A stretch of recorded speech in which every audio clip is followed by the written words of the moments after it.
Voy a hablar del Patio 29 en una perspectiva un poco diferente, en el sentido que me tocó participar en este memorial en particular como diseñadora, como arquitecta.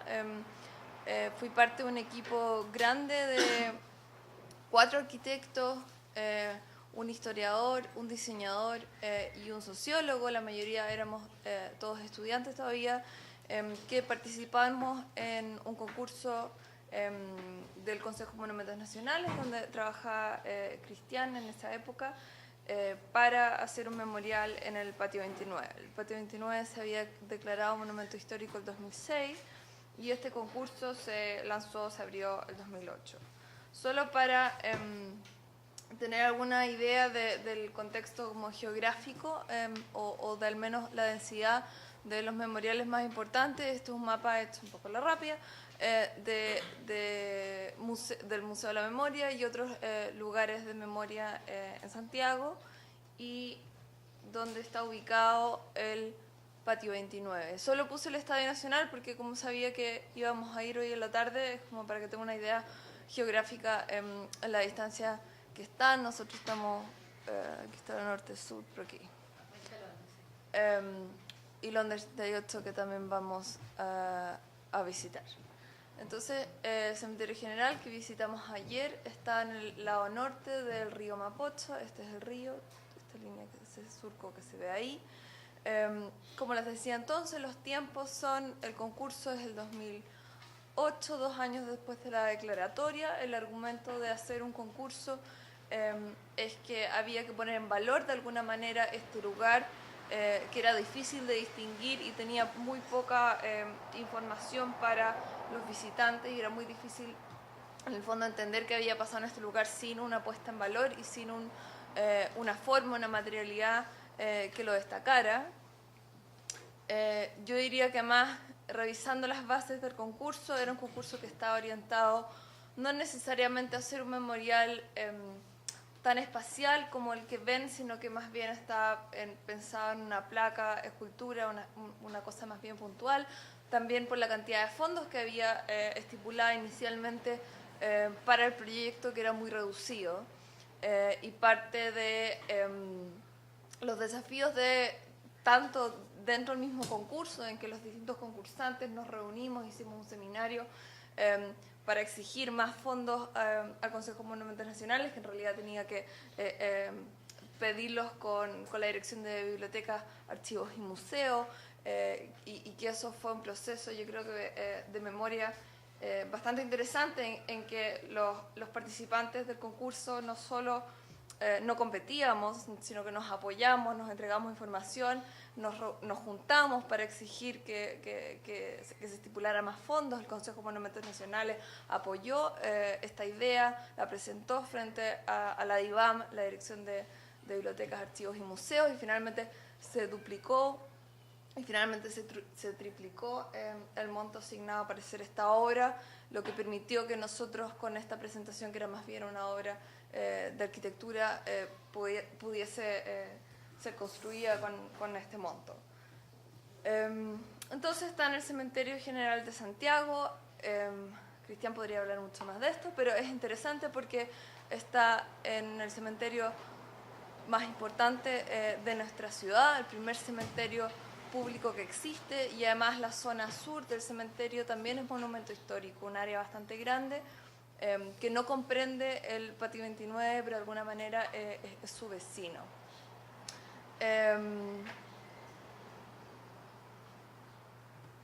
Entonces, me interesa como dejar en claro que como diseñadora de memoriales hay distintas etapas en el diseño y que muchas veces me he dado cuenta que no son consideradas. O sea, que hay una primera etapa de anteproyecto, que fue el proyecto que ganó el concurso el año 2008. Hubo una segunda etapa de desarrollo de proyecto que duró 1 año y medio, casi 2 años, que, bueno, digamos un año, que yo diría que es una etapa clave que en general no se considera en concursos memoriales y pasa en general en muchos otros cursos también, que es desarrollar ese anteproyecto para ser construido, pero además adecuarlo a las demandas de los usuarios, del mandante, en este caso el Consejo de Monumentos Nacionales, de aquel que lo iba a mantener, que era el cementerio general, adecuar los costos a las posibilidades materiales, hacer un levantamiento de terreno topográfico exacto, etcétera, etcétera.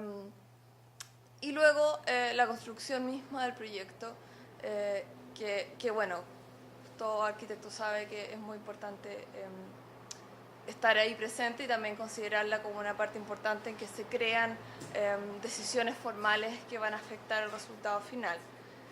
Y luego algo que los arquitectos al menos no consideramos en nuestras obras, porque nuestro trabajo termina en general en el tercer recuadro, pero que es lo que hemos hecho en el contexto de esta investigación, es analizar los usos cotidianos de este espacio, tanto los usos cotidianos en un sentido no ceremonial, o sea, qué es lo que la gente usa en este espacio, pero también cuál es el valor o cuál es la capacidad de transmitir un significado histórico de este lugar.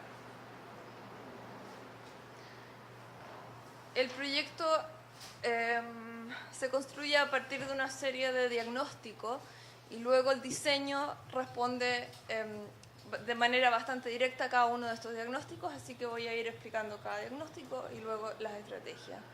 Esta es una fotografía del Patio 29 antes de ser intervenido por la obra, pero ya habiendo sido declarado monumento histórico. Entonces, nuestra primera observación es que había una evidencia de deshumanización y que el Patio 29 era testigo y receptor de la violencia del Estado durante la dictadura, pero también había sido testigo de la ausencia de intervención del Estado después de la dictadura. Entonces, esta idea de deshumanización se había extendido después de la vuelta a la democracia. La estrategia, entonces, no era limpiar o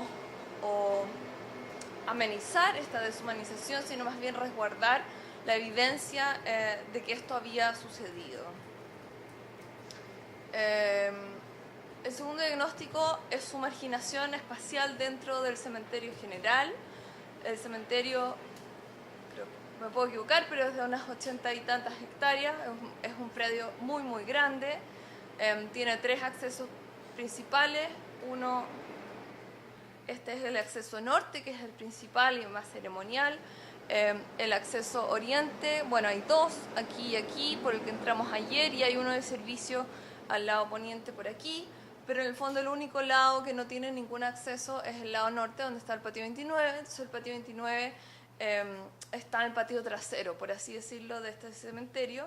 Y si se fijan, además, acá es muy clara el límite del cementerio noble, aquel que es declarado monumento histórico, y el cementerio más bien popular y simple de enterramientos en el suelo, en la tierra, del que es parte del Patio 29. Y lo que nos parecía importante, además, como arquitectos y como urbanistas, es que había no solo una segregación, o sea, no solo había una diferencia constructiva, que se ve claramente en la foto aérea, o sea, de que hay muchos mausoleos en el lado sur, en el lado norte son estos patios, pero también que los sistemas urbanos del cementerio empezaban a desaparecer hacia el sur. O sea, las calles, los alcantarillados, las luminarias públicas, el mobiliario, desaparecía hacia, la zona norte, la zona donde se enterraba a la gente común que no tenía dinero para pagar algún mausoleo o algún lugar en la zona sur. Entonces, una idea que para nosotros era muy importante era urbanizar. O sea, de alguna manera, en su sentido más simple, el memorial tenía que entregar un pedazo de esta urbanidad que no tenía la zona norte, que implicaba luminarias, alcantarillado, asientos, lugares para sombra, lugares para estar. O sea, convertir el Patio 29 en parte de esta ciudad o necrópolis construida que era la zona sur.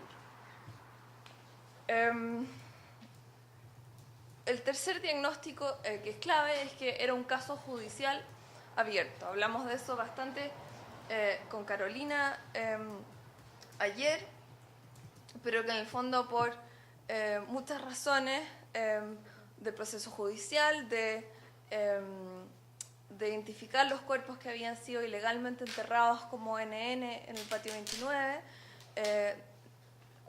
cuando se lanzó el concurso y cuando estábamos diseñando, no era un caso cerrado judicialmente ni legalmente, por lo que el proyecto se tenía que enfrentar, y que creo que fue algo muy bueno, no podía enfrentarse a hacer una verdad, ni a cerrar un ciclo, ni siquiera a tratar de poner nombres sobre el memorial, porque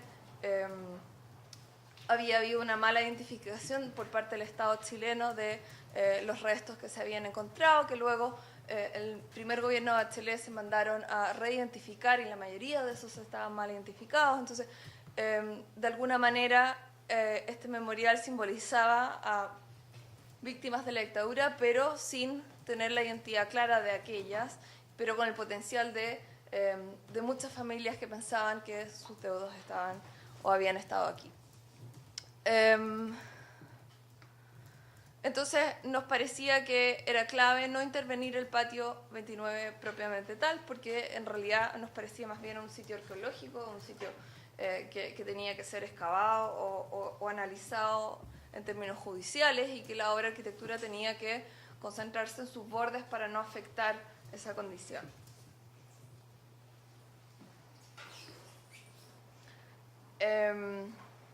Y el otro diagnóstico que deriva de esta situación urbana inicial del el cementerio general, entonces, como les decía, es la falta de lugares para la vida cotidiana, y esta es una decisión quizás relativamente polémica que tomó nuestro proyecto, pero que ponía o de alguna manera privilegiaba los usos cotidianos, que tenía que ver con este análisis urbano del cementerio.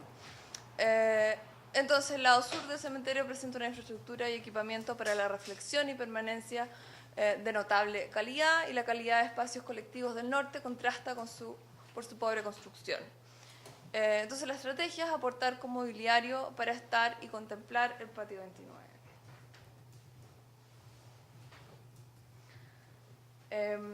Otra parte de nuestro diagnóstico es que el patio 29 era muy homogéneo con su contexto. Está en una zona, como veíamos en la foto aérea, de muchos patios, 29 en el fondo, muchos patios que tienen la misma estructura de cruces prefabricadas, por así decirlo, que hace el cementerio general, que son patios que además tienen una duración muy corta, funcionan entre 3 y 5 años y luego en un proceso que se llama resaca, se sacan los cuerpos, se vuelven a las familias y se rompe todo el patio y se urbaniza nuevamente. El patio 29 quedó congelado por una serie de procesos judiciales justamente para identificar los cuerpos que se habían enterrado ahí, pero los patios vecinos siguen bajo esta lógica. Y lo que pasa es que el patio 29, al momento de enfrentarnos con el concurso, se veía muy parecido a todos los patios que estaban alrededor, que tienen este mismo sistema. Entonces, la estrategia es generar una situación que lo diferencie de su contexto. Después está la existencia de actores históricos frente al memorial. El lado norte del cementerio es un gran muro de nichos, que es el límite con el resto de la ciudad. Y en ese muro de nichos había personajes muy destacados. En las bases del concurso pedían explícitamente integrar la memoria de Víctor Jara, que está en este nicho rojo hacia la derecha, que está no enfrentado, pero muy cerca del patio 29, pero también en este mismo nicho a distintas alturas está Miguel Enrique, Sergio Ortega, y también fue enterrado Pablo Neruda como su primer lugar de entierro. Entonces, si bien nos parecía interesante esta idea de las bases, nos parecía también que las bases no reconocían la complejidad histórica completa de este nicho, más allá de este personaje tan icónico y simbólico que es Víctor Jara. Pero entonces la idea era procurar establecer una relación homogénea entre el memorial y el muro de los nichos a lo largo de él. Entonces, la propuesta, que estas son imágenes de el concurso. Ya. Se valoriza su condición simbólica y estado de conservación actual mediante un marco abierto que se contrapone estéticamente al contexto. Se valoriza su condición, lo mismo. Después, la segunda propuesta es difundir o de alguna manera extender el memorial más allá de su ubicación dentro del cementerio. Entonces aparecen estas piezas que las llamamos piezas embajadoras, que son elementos que señalan la existencia del Patio 29 en otros lugares importantes del cementerio. En este caso, la imagen muestra una de estas piezas frente a la tumba de Salvador Allende. Y la idea es que este marco era el soporte de información que tenía el memorial. En este caso, nosotros, estas primeras imágenes todavía tenían nombres porque todavía no se había resuelto este problema de la falta de nombres que poner sobre el memorial. Y la idea de generar espacios donde se pueda permanecer, donde uno se pueda sentar, reunir, contemplar el Patio 29 y limitar de alguna manera o disminuir la cantidad de personas que pisaban o entraban al mismo patio. Es importante también que el elemento de este marco es un gran dren de agua, que fue la decisión que tomamos para desacelerar de alguna manera la descomposición de este predio.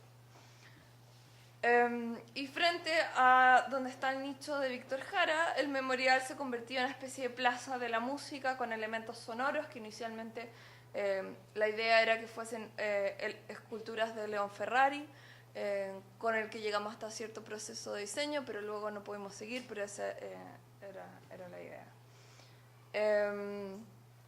Después, la siguiente etapa, una vez que ganamos el concurso, es convertir esto en algo materialmente existente, porque la idea era que fuese un marco negro, pero no teníamos muy clara la materialidad, y la adecuación al terreno hizo que tuviese muchos más escalones y muchos más ajustes de los que tenía el proyecto, que es como lo que se ve aquí. Luego la idea de diseñar una pieza especial para el memorial que tuviera los dos lados o los dos como ángulos del Patio 29 hizo que todo el diseño se ajustara como a esta única pieza y que se convirtiera en el símbolo del memorial.